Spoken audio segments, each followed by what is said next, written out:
It arrived last month, an envelope with no return address. Just my name, handwritten. I knew immediately who it was from, my mother, Carol. And seeing her script, after all these years of silence, my stomach just knotted up. The letter was short, blunt. Dad, Robert, was sick. Heart disease. Drowning in medical bills.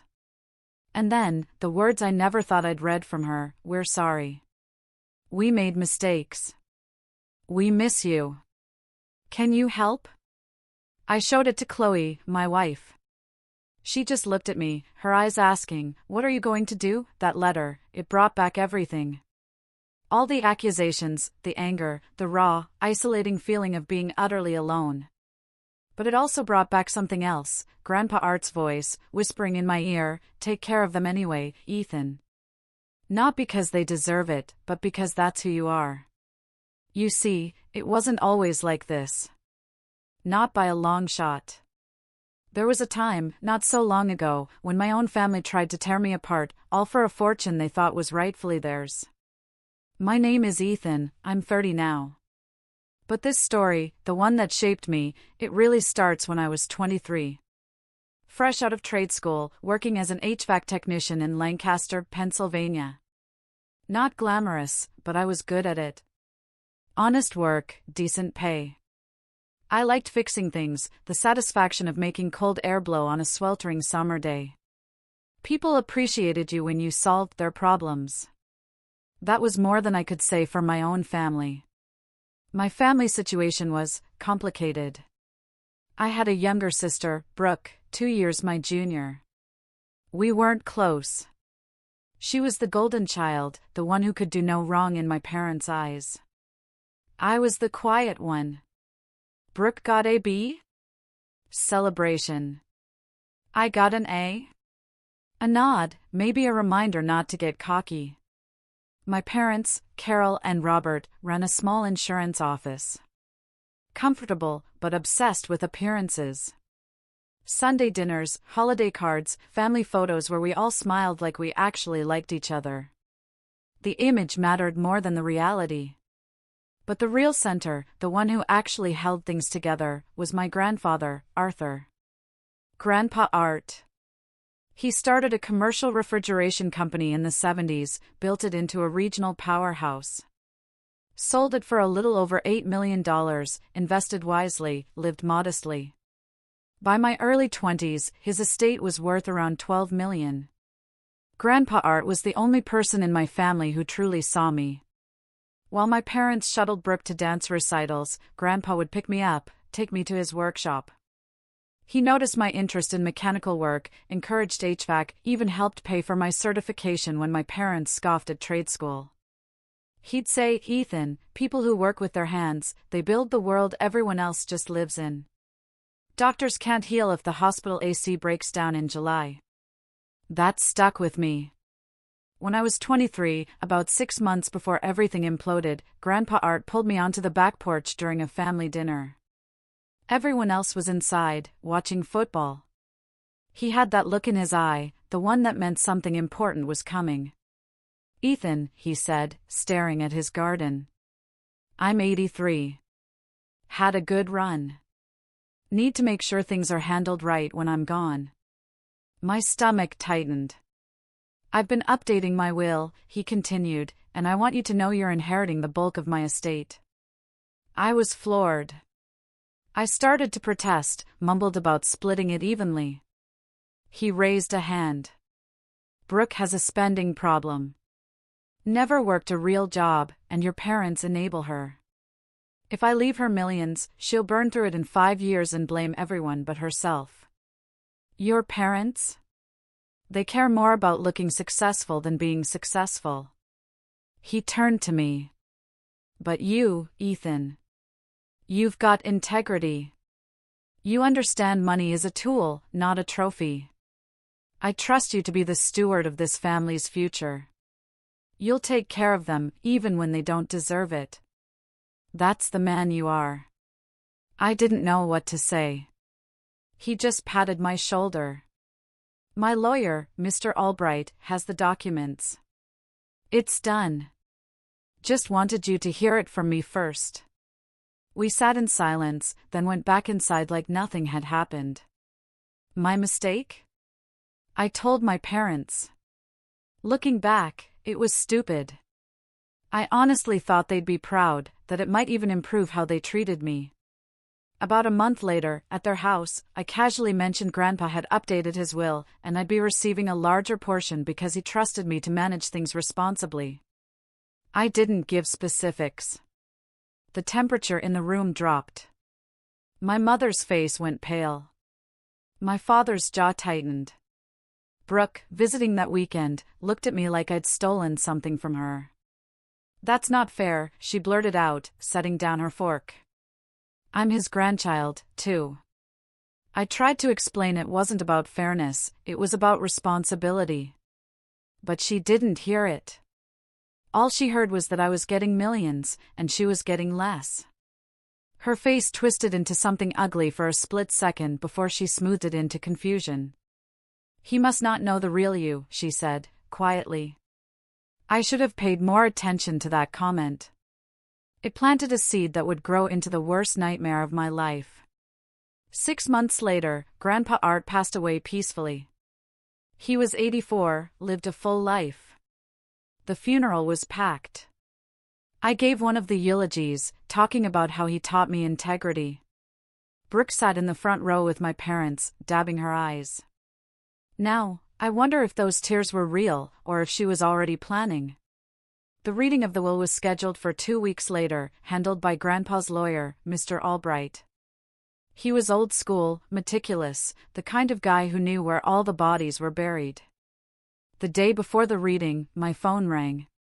It was my mother. Her voice was ice cold. Ethan, we need to talk. Come to the house now. Something in her tone made my stomach drop. I drove over, confused and anxious. When I walked in, my parents and Brooke were in the living room, like they were waiting for an execution. The blinds were drawn. Brooke wouldn't look at me. My mother was crying. My father stood by the window, arms crossed, face red with barely contained rage. What's going on? I asked. My mother stood up slowly, her hands shaking. Brooke told us everything. Told you what? My father turned, and the look in his eyes was something I'd never seen. Pure hatred. Disgust. She told us what you did to her, he said, his voice barely controlled. When she was 15. When you were 17.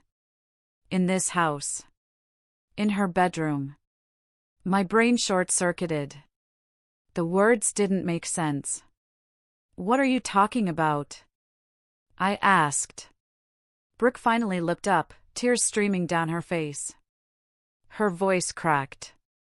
I couldn't keep it inside anymore. Not after what Grandpa did. Not after knowing you're going to get everything. You don't deserve that money, Ethan. Not after what you did to me. I stood there, frozen. My own sister was accusing me of something monstrous, something I would never do. That never happened, I finally managed, my voice steady, even though my insides were collapsing. Brooke, why are you saying this?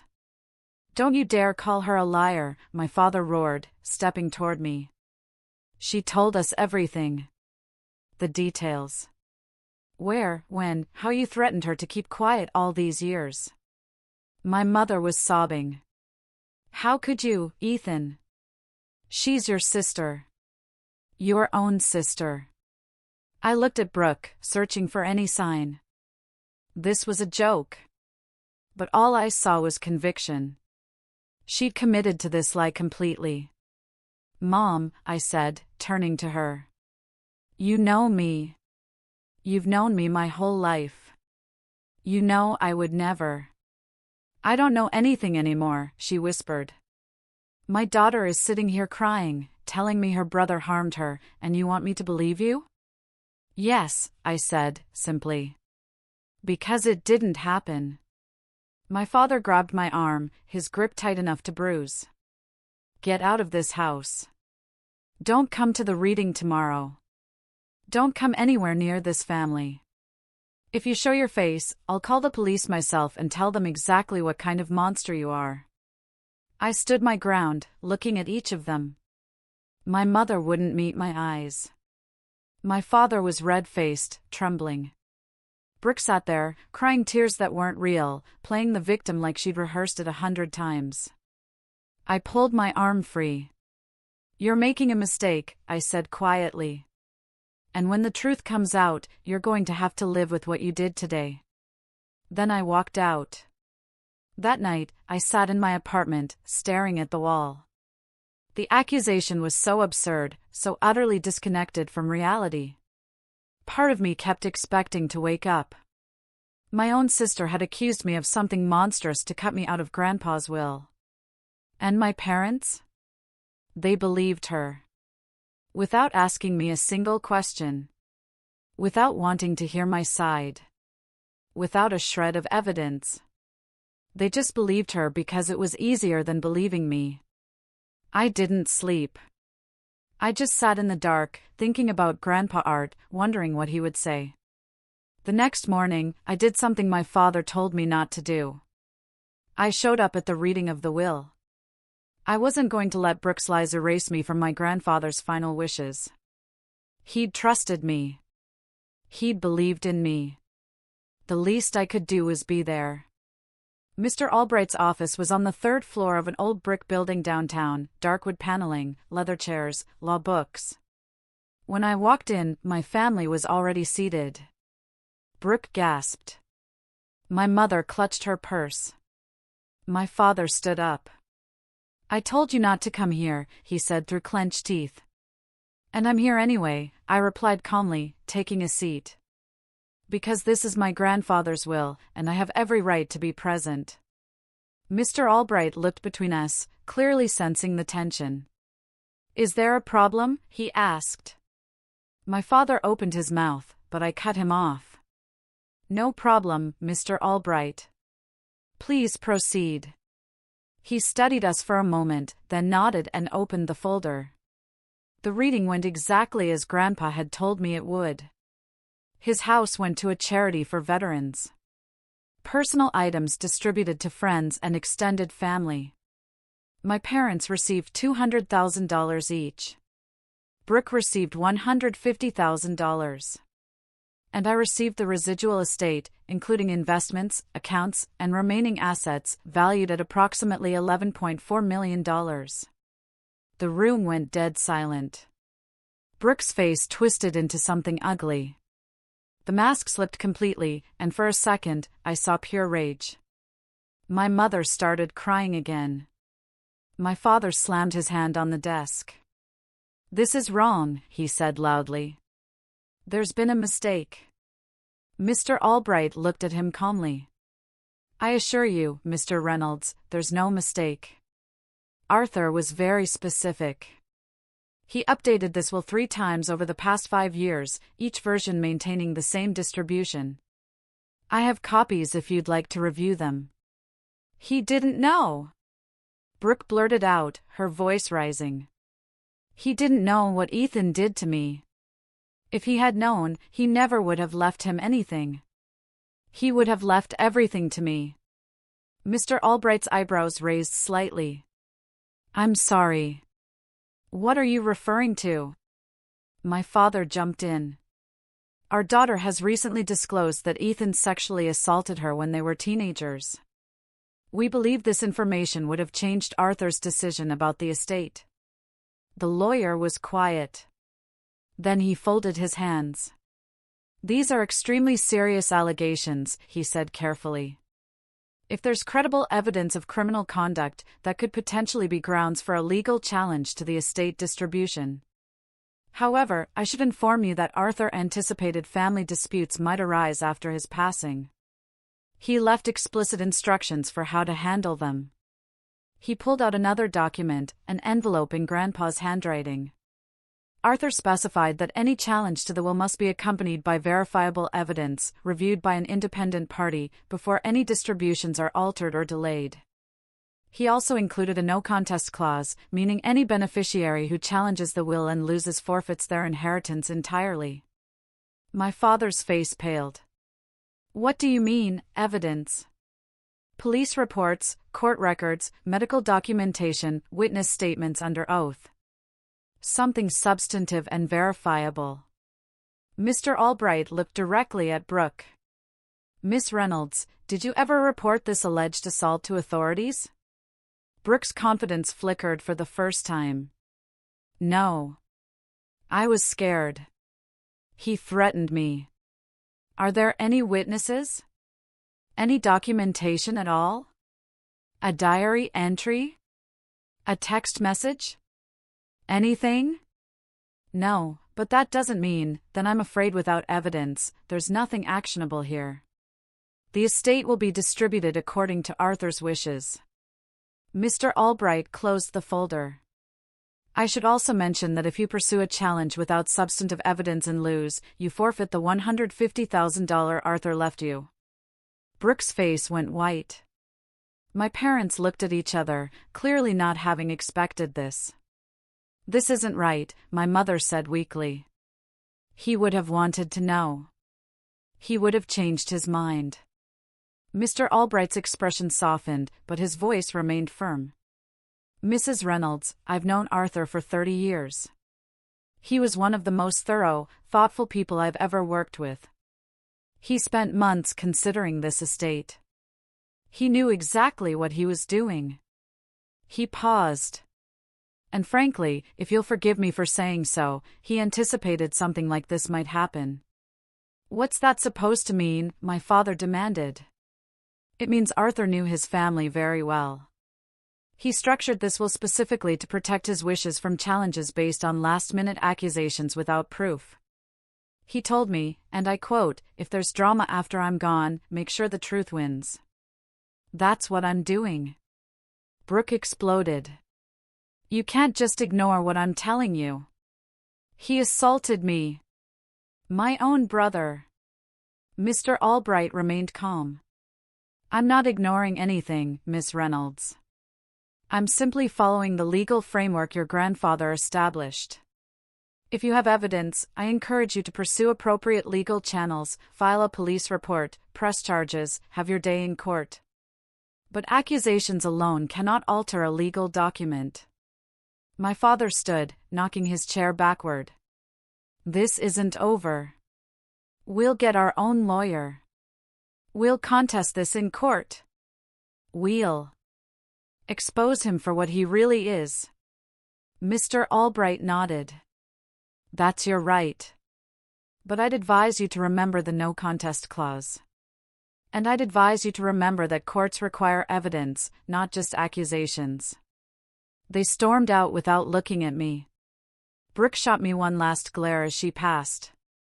Her mask completely gone now. What I saw behind it wasn't hurt or trauma. It was fury.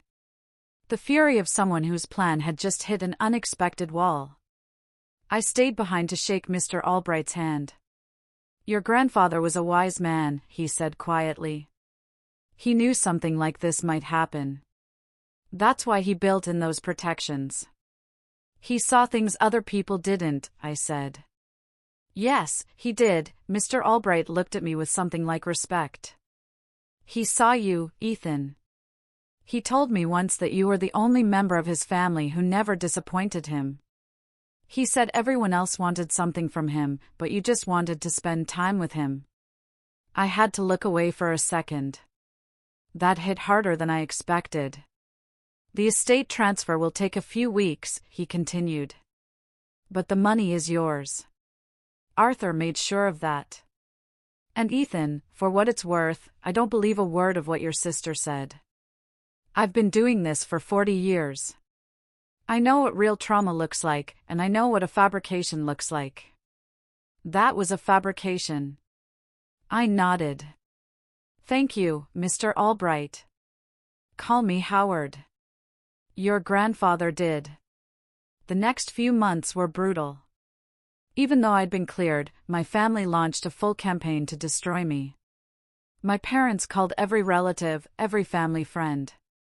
They painted me as a monster, someone who'd hidden his true nature for years. My mother sobbed to her sister about failing to protect Brooke. My father told his buddies he should have seen the signs. Brooke took to social media, posting vague things about surviving trauma and family betrayal. She never named me directly, but everyone in our small social circle knew exactly who she was talking about. The comments were full of support. People I'd known my whole life were suddenly convinced I was capable of something horrific. Old friends stopped returning calls. Coworkers started giving me weird looks. My boss, Martin, a decent guy, pulled me aside. "Ethan, I've been getting calls," he said, uncomfortable. "Anonymous calls, asking why I employ someone with your history." My stomach dropped. "Martin, none of it's true. My sister made it up because of an inheritance dispute. I can explain." He held up a hand. "You don't have to explain to me. I've known you for 3 years. You're one of the best technicians I've ever had. I'm not firing you over rumors." I exhaled, relief flooding through me. "But," he continued, "I'm going to have to keep you on internal work for a while. Back office, inventory, training new guys. I can't send you into people's homes right now. If word gets around and someone complains, it could tank the business." It wasn't fair, but I understood. I spent 4 months doing work that bored me to tears. The isolation was suffocating. I'd go to work, come home, stare at the walls. There were nights I wondered if I should just give them the money. Walk away. Start over somewhere no one knew my name. I even drove to the state line once, middle of the night, thinking about just disappearing. But I stopped at a rest area. Sat in my truck for an hour. And I thought about Grandpa Art. About what he'd wanted. About why he'd trusted me. What he'd say if he saw me running away from a fight I hadn't started. I could hear his voice, "Ethan, you don't run from lies. You outlast them. The truth always surfaces. Your job is to be standing when it does. Giving in to liars doesn't make the lies stop. It just teaches them that lying works." So I turned around and drove home. I held on, day by day, week by week. I documented everything. Every social media post Brooke made, I screenshotted. Every weird look, every whispered conversation. I didn't know what I'd use it for, but Grandpa always said, "A man who doesn't keep records is a man who can't prove anything." What I didn't expect was how the truth would finally come out. About 6 months after the will reading, Brooke made a fatal mistake. She filed for a restraining order against me, claiming I'd been following her, making threats. Another lie, designed to build a paper trail for a future legal challenge. But to get a restraining order, you have to appear in court. Under oath. And in court, there are lawyers asking questions. My attorney, Sarah, who Mr. Albright recommended, prepared for that hearing like it was a murder trial. She subpoenaed Brooke's phone records, social media history, internet search history, financial records. What she found was damning. 2 weeks before Brooke first accused me, she'd sent a text to her best friend, "Grandpa left almost everything to Ethan." Can you believe that garbage? I need to figure out a way to contest it. Maybe I can say he did something to me when we were kids. Who would question that? Her friend's response, "That's genius. No one would ever question it. Play the victim and the money's yours." Sarah also found that Brooke had Googled how to contest a will, statute of limitations on assault, can an accusation without evidence change inheritance, and false memory implantation in the days following Grandpa's death. She'd also opened 3 new credit cards and charged almost $25,000 in 6 months. Clearly anticipating she'd eventually get her hands on millions. The restraining order hearing turned into a disaster for Brooke. Sarah presented the evidence methodically. The text messages planning the accusation. The search history showing premeditation.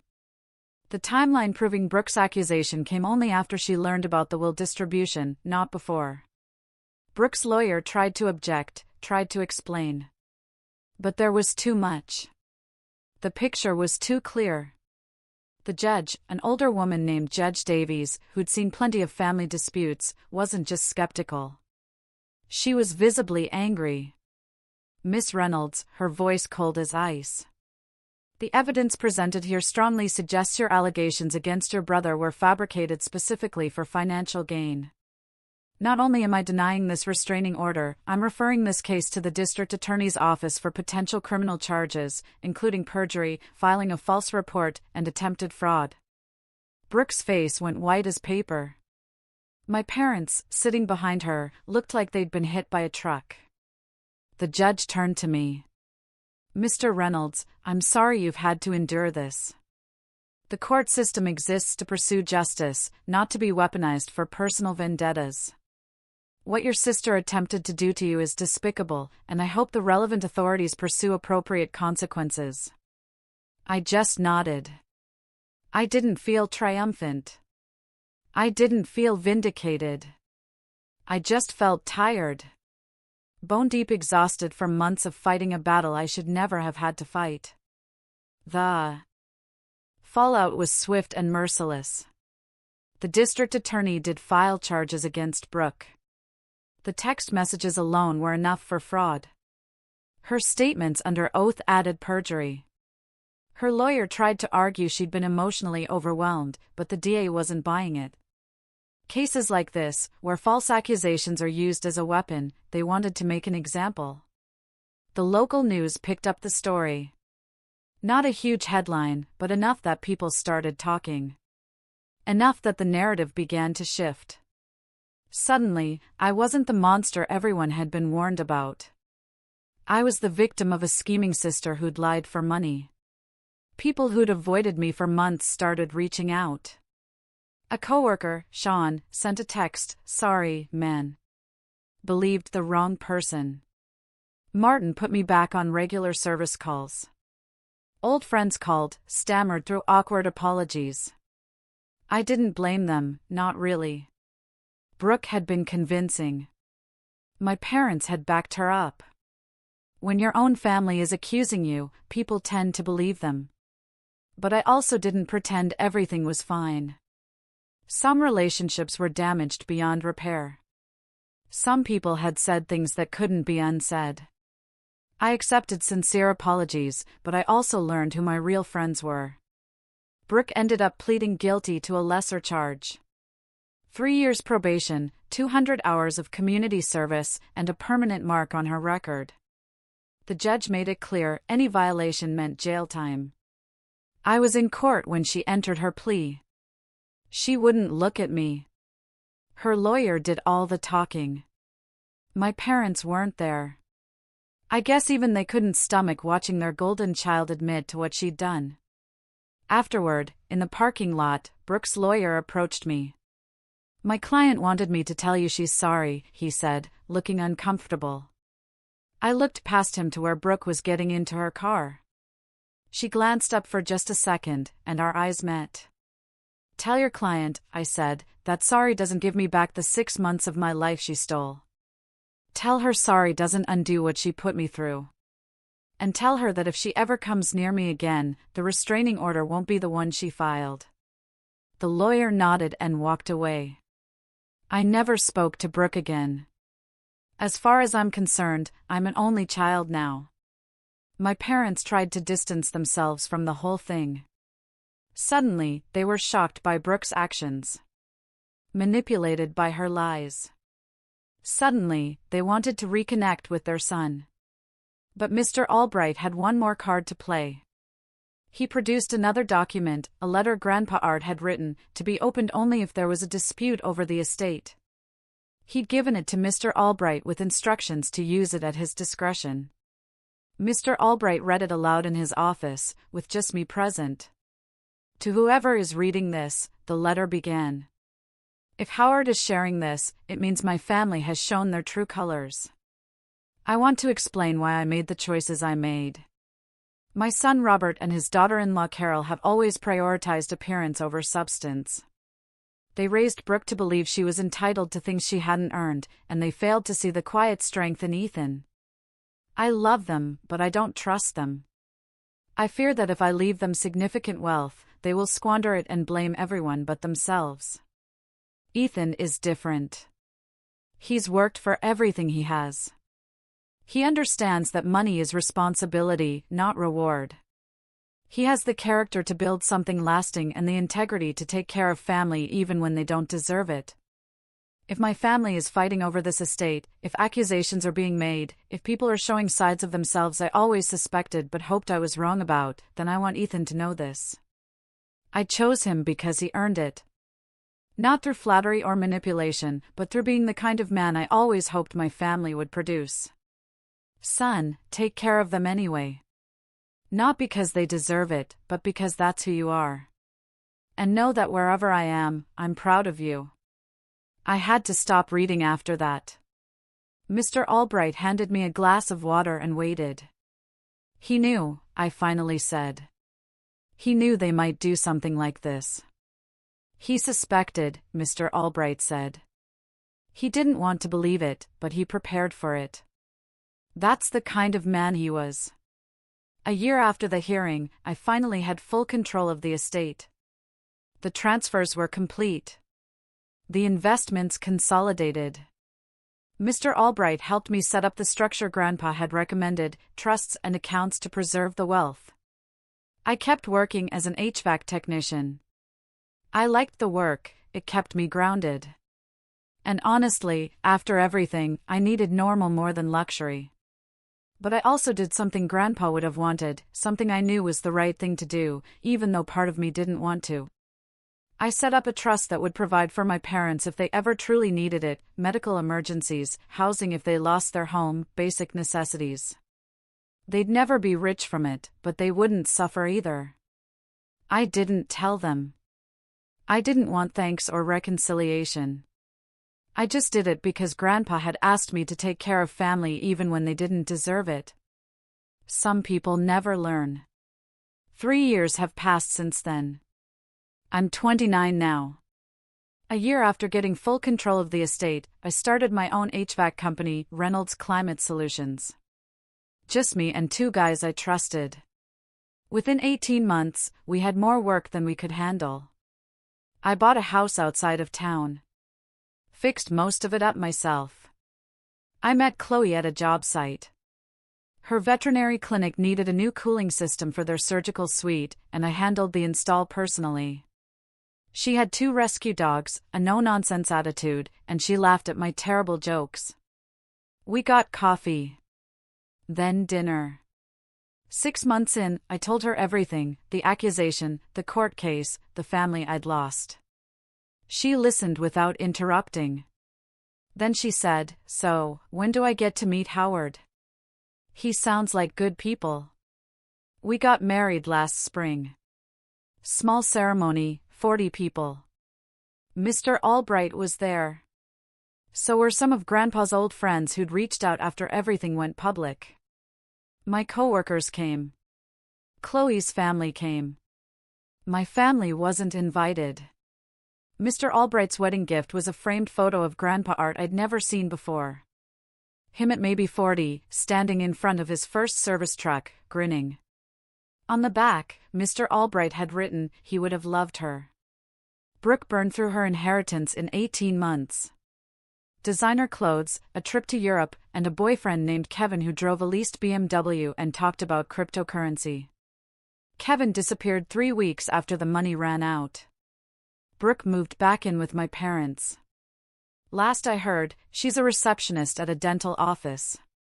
Her probation ended, but the conviction stays on her record. She tried to get it expunged. The judge said no. My parents' insurance business started struggling about 2 years ago. Turns out their reputation took a hit when the truth came out. People in small towns have long memories. A few of their biggest clients quietly took their business elsewhere. Which brings us back to that letter. My father had his surgery last week. triple bypass. He's recovering. My mother posted on social media about God's mysterious blessings and angels watching over them. Chloe showed me the post. I just shrugged and went back to working on a quote for a new commercial client. Do you think I did the right thing?